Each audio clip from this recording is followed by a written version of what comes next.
Look, there's so much to unpack, so let's start with the Oz. Obviously, as I mentioned at the top of the show, it's all about net emissions when it comes to Canberra this week.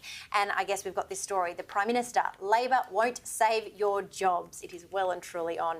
Scott Morrison has declared his emissions target of net zero by 2050 will deliver a positive benefit to Australian jobs and regions, warning that voters cannot trust Labor to shield miners and farmers from economic shocks sparked by the global clean energy transition.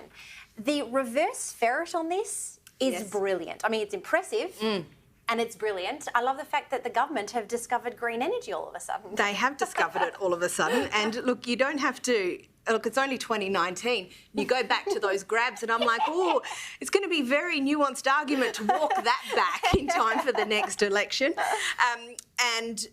And look, the fact of the matter is a lot of people, while they do support action on climate change, a lot of people want to know the cost. A lot of people want to understand all that. And that is ultimately what got Labor in a lot of trouble at the last election, was not being able to explain the cost.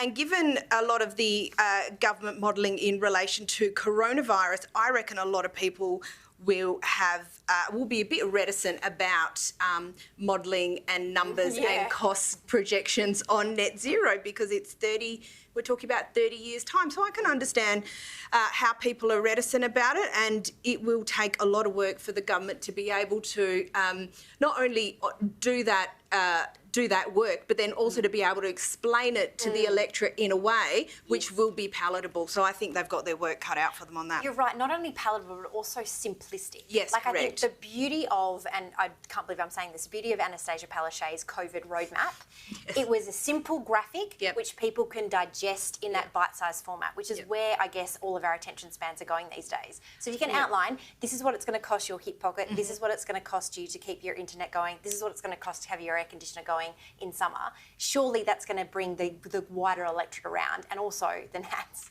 Well, then at least then as well, the electorate can make a decision on it. You know, there was a recent poll which has been released that, yes, people want action on climate change, but then the amount of support for it dived off a cliff when the question was, would you pay $500 a year or more for it? And then all of a sudden, not everyone was so excited about it. So this is really important, because it does affect being able to pay your everyday bills. And look, there's a whole bunch of issues that always go to an election and people consider during an election, but it's those everyday cost of living issues which are the most immediate and pressing things for the average voter. Yes, they want to do the right thing by the environment, but they know that they have to pay their bills next week and next month and next year.